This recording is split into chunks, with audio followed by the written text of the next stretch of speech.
sure it has come as no surprise that the Supreme Court have ruled that parliamentary approval must be granted before Brexit can proceed.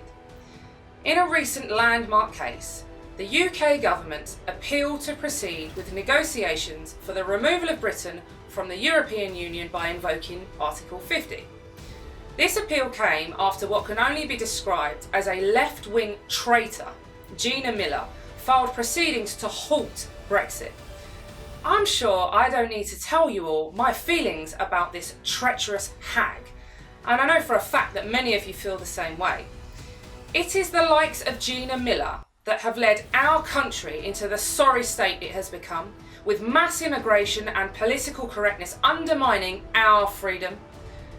This decision is not the will of the British people, but that doesn't make an iota of difference, because the establishment is run by the same corrupt left-wing vermin that took this matter to the courts in the first place.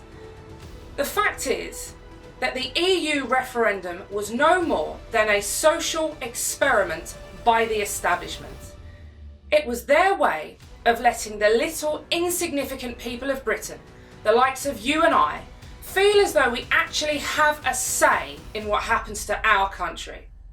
We, the British taxpayers, shelled out over £142 million for an EU referendum which could have absolutely no effect whatsoever. The establishment had us all take part in their little game simply to let them know what we would like to happen, when all the while they knew that they would have the final say.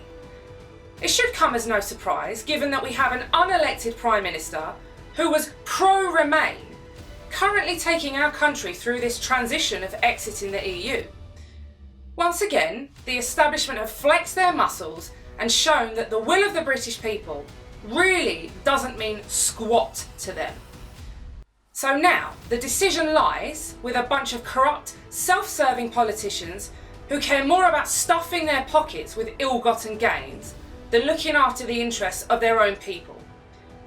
It is time the people of Britain rose up against this corruption, just as the Americans have done, and support the only party who actually wants what's best for its people. My name is Jayda Fransen. You can follow me on Facebook. God bless.